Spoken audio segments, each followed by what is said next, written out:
Update: my partner, with terminal cancer, confessed that our children might not be mine. Original post. I'm at a bit of a loss as to what to do. I've already sent off for a DNA test, so this is more for the aftermath if they are not mine. We've been together for 7 years. We have twin daughters who are nearly 3 and bought a house together 5 years ago. She had a breast cancer diagnosis just over 2 years ago, and after intense chemo and radiotherapy as well as a double mastectomy, we thought we were in the clear. But it had spread to her lymph nodes and from there elsewhere. Earlier this year we were given the terminal diagnosis.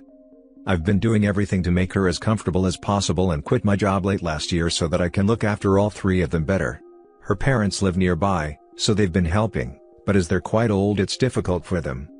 We were sitting in the sunshine this weekend together whilst the girls were with their grandparents, and she just started crying and talking a mile a minute. The gist of it was, after we bought our house, she started talking to her ex as I was always busy with work and she was lonely. They grew closer and they used to meet up quite often, which then led to things being rekindled. They'd been sleeping together for 6 months, which has led to the confusion as to who the father could be. When I asked when she stopped things, she said she didn't, and after he found out she was pregnant he stopped answering her and she hasn't heard from him since. Maybe the shock hasn't hit me yet or maybe it has, but I'm at a loss. My first thought is to run away. If the girls aren't mine, I'm not sure I can be a father to them if she's gone, as I'll always hold that resentment against her and it'll impact our relationship. I know the children are blameless, but I cannot have a relationship with them if they're not mine, and I think they're young enough that it's better for me to leave. Reading the top comments before the update. Finding out my kids might not be mine would be one of my worst fears. To be honest, it would hurt more than finding out they cheated. I hope for the kids' sake that they're yours. I'm not sure how I'd handle it because I'm not in your shoes, but the fact that she has a terminal diagnosis, I would think that I'd probably stay involved in their lives as their father and then start therapy to deal with all the emotions that come with it. Just because I wouldn't want them to be left to fend for themselves. If she didn't have a terminal diagnosis, it would be a whole other situation for me because I would know that the kids still had a parent to look after them. Since that's not the case, I couldn't abandon them even in spite of all my hurt and anger. It's not their fault and I don't have it in me to let them suffer because of their mother's mistake. From a legal perspective, if you're on the birth certificate, I think you'd end up supporting them financially regardless. I'm not a lawyer though, so I'm not 100% sure on that. As far as your wife, that's up to you whether you want to stay. I wouldn't fault you for leaving given the circumstances. And he definitely shouldn't let her condition influence his decision. Personally, I would leave her, no second thoughts needed. People who cheat are despicable. And she doesn't deserve his kindness or sympathy. That is a hellish nightmare scenario for sure. Your feelings are entirely valid. You need to determine whether the children are yours, then take the decision as to whether or not they're going to be part of your future life. Your wife is in a tragic situation, but what she did isn't any less excusable because of it. It sounds to me you've got 2 things going on, the betrayal from your wife and not wanting to be a single parent after she dies. And you're mixing them up. You have to pull them apart. Being the kid's biological dad and being their real dad are 2 different things. And you're mixing these 2 up as well. I would go to therapy. You need to untangle these 2 mix-ups to do what is best for you and for the kids. Also, those poor children are going to lose their mother and father at a very young and tender age. If you read about development, just because they may not remember you if you leave now doesn't mean that there will not be major repercussions in their lives. They will have major abandonment issues, trust issues, and attachment issues that will play out in their relationships throughout their lives. Yes. As someone with borderline personality disorder from childhood trauma, I wish this life on no one. I am 30 now and married myself, no children. And this still very much plays out in painful ways in my adult life. Just because you want to punish your wife does not mean you should punish your children. Blood doesn't always have to be thicker than water. Update. I received the results this morning, and they've confirmed that the children aren't mine. I've been staying with a friend since then and haven't been back to the house. She's sent me a lot of messages and left a lot of voicemails, but I haven't replied. I know her parents are currently staying with her, and her sister is going to take a flight from down under to stay with her for a while, based on the messages. I've got an appointment with a lawyer this afternoon to make sure I do everything correctly. Getting my name off the certificate seems easy enough, but I just want to make sure I do it with proper legal advice. It's been a very tough weekend, but I think it's for the best to no longer be part of their lives at all. I understand the children are blameless, But I will always hate their mother, and I don't want that to tarnish their relationship with her, any memories of her they may have, or my relationship with them. I love them both dearly, but the hatred I have for their mother currently outweighs that. I've sought advice from elsewhere, and they're young enough that they won't really remember me that much, if at all. We're not married, so it's just a case of walking away. The mortgage is more difficult, as I'll have to continue to pay that for the time being, but I'm speaking to our life insurance provider about it. I'm happy to leave the house to the children. Essentially, I just want a clean break. Thank you for the wide range of advice that was given, it gave me a lot to think about. Thank you also for the torrent of private abuse, which offered me another perspective. The kids are the real losers in this. I hope they don't end up in the system. Maybe a family member would be willing to take them in. That's exactly what I was thinking. OP doesn't want them, mom won't be around to raise them, and bio dad clearly couldn't give a F. What happens to the kiddos? Cause they won't be better off in the system. I hope a grandparent or aunt/uncle can/will take them, cause right now the kid's future sounds really uncertain. I can't believe the mom didn't think through what revealing that would do to her situation. Hopefully she's around long enough to settle her kids' affairs. I don't mean to come off as a judgmental jerk, but how do you walk away from 3-year-olds? These are not infants that I could see someone not bonding with. 3-year-olds are little people with personalities. I can't even imagine just walking away from my kids at that age. You know them and love them, they love you. This is a horrible situation for OP, but I still can't imagine walking away from kids I've bonded with for that long. Maybe OP never felt close to his kids, which is possible. I just feel horrible for those little kids to lose both parents. None of this is their fault. I hope OP will reconsider after the anger cools off. They are innocent, but they're not his problem anymore, and it'd be nice if we didn't insult his intelligence by belittling his decision. If you can remove yourself from this equation while the kids are too young to remember, it may be for the best. Has there been any effort made to contact the actual father? They're 3 years old. Not too young to remember, unfortunately. Even infants react horribly to abandonment. Parental attachment is the most primal thing humans experience. Babies fixate on their mother's face, and are always looking for her or whoever is their primary caregiver. It's a basic evolved survival mechanism. They know and feel safe and secure with this figure who feeds, soothes, and rocks them long before they can conceptualize ideas of mother and father or form memories. When a child loses these figures abruptly through death or parental abandonment, running away, the emotional wound is deep and primal. They are traumatized heavily, and this stays throughout life in many cases. People think they're blank slates who aren't emotionally harmed because they can't talk or yet develop long-term memories. Wrong.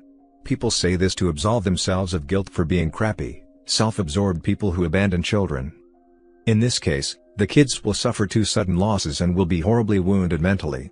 All because of one idiot, selfish woman and a man who could easily walk away from the deep bond they shared once the lie was revealed. Kids are the biggest victims here.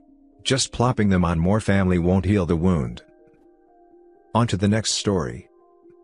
23M revealed my mom's 11-year affair which drove my dad to end his own life. My parents were high school sweethearts. They started dating when they were both 16.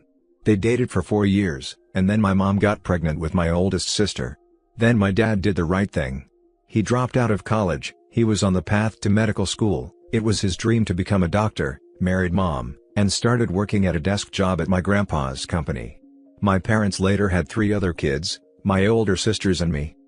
My childhood was pretty normal. Dad worked, mom stayed at home taking care of me and my sisters. Dad was always very present in our lives.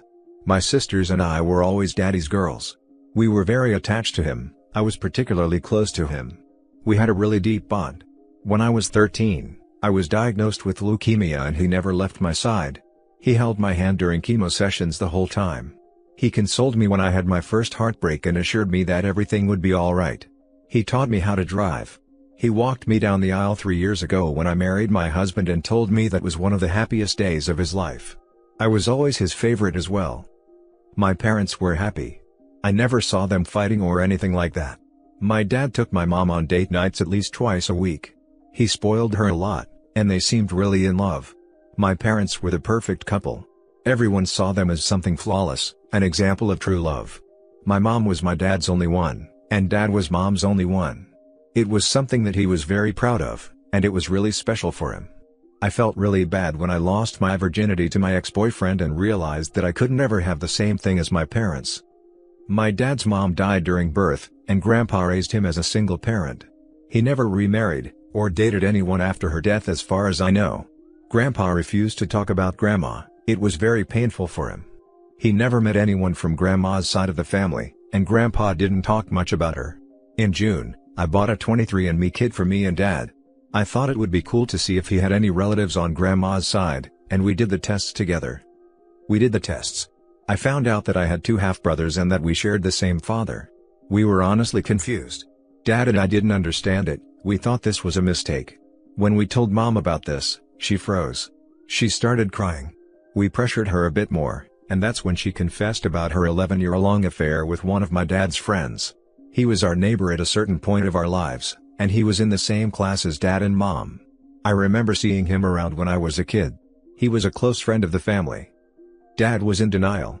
He thought it was a mistake. My sisters and I ended up doing the test at a hospital. 3 days later the results arrived. No one matched with Dad. He was not our father. For the first time in 30 years of my life, I saw my dad cry, not a normal cry, but sobbing like a kid. We tried to talk to him.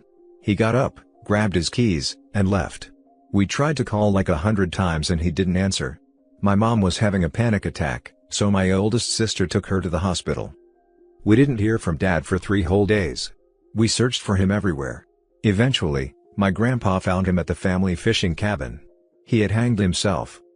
He didn't leave any notes or anything like that. In 9 days I discovered that my mom had an 11-year affair, that my dad wasn't my biological father, and that he took his own life. It broke me. His funeral was another mess. My dad's side of the family got into a fight with my mom's side of the family. My grandpa and uncles ended up kicking my mom out of the funeral. It was a disaster. The first time I saw my grandpa crying as well. It was something I wish I hadn't seen. He entered a really deep depression after that. He barely speaks anymore. After the funeral, neither my sisters nor I could look at Mom anymore. We just couldn't. I can't look my sisters in the eye as well, and I blame myself every day for suggesting that effing stupid test. Thanksgiving this year was the first time we didn't celebrate as a family, in 33 effing years. I can't look at my mother anymore. She spends her days staring at a wall. Her side of the family is pressuring me and my sisters to re-establish contact, but I just can't. My sisters are also not speaking to her since the funeral. I found out that I am pregnant last week. My husband and I have been trying for the last 2 years, and I'm not even happy. I feel hopeless. I feel broken. Sometimes I start to think about Dad and my heart feels like it is going to explode. I effing miss him so much. Has anyone been in a similar situation? How do I survive this effing guilt? How the hell do I move past this? Any advice is really appreciated. I'm sorry for your loss. As for advice, the trauma you're experiencing is very far above Reddit's pay grade. I get that it's pretty cliché to say this on this sub, but I feel it's definitely warranted in this case. Have you tried therapy? I've been doing therapy for a week now. It helps, but not nearly enough. I've been looking into some local grief support groups, but with COVID it's really hard. The therapist has told you this isn't your fault. Yes, you know it's not your fault. Your dad left you with the happiest memories of your life, your childhood, your remission, and all the other things a father can do for their daughter. His trauma broke him, but it doesn't have to break you. He raised you to be the person you are today. I think the best thing you can do is to be the best parent you can be, just like your dad did for you. One day you can tell your child all about your father, the amazing wonderful person he was. You can carry all the traditions he gave you. You can do all the things he did with you, with your child.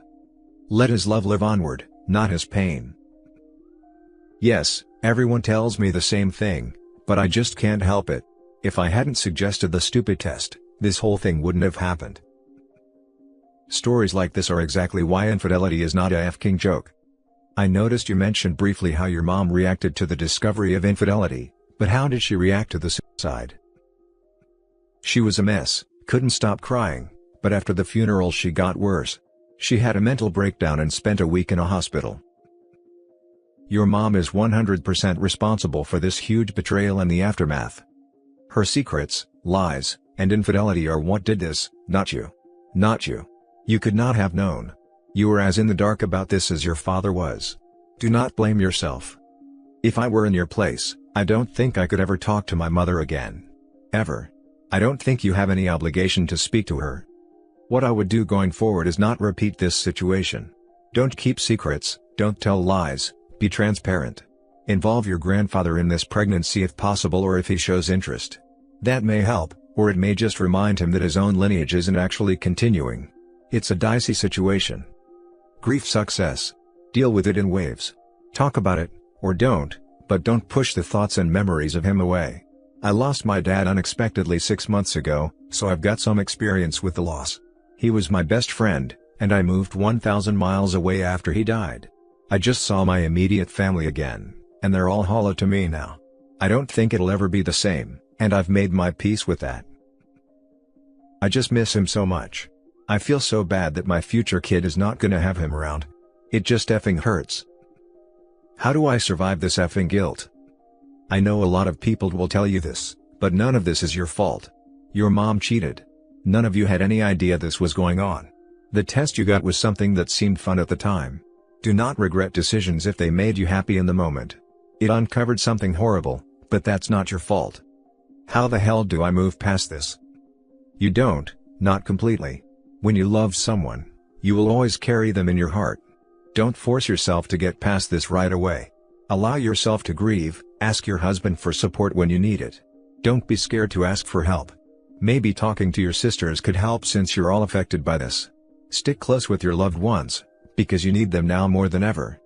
Also, congratulations on the baby. You've been trying for years, and now you finally have a little miracle growing inside of you. Maybe you feel so guilty that you don't allow yourself to be happy about this. But if that, you are having a baby. All you can do is remember how your father raised you and apply this to your future child. Don't forget about your father, but let his spirit live on in yourself and your children. As far as I'm concerned, your dad is your real father, and I'm sure he would wish you and your baby nothing but happiness. Carry on his memory and legacy, seek shelter with loved ones, and continue your therapy. Time might not heal this wound completely, but it will get easier to carry this load later on.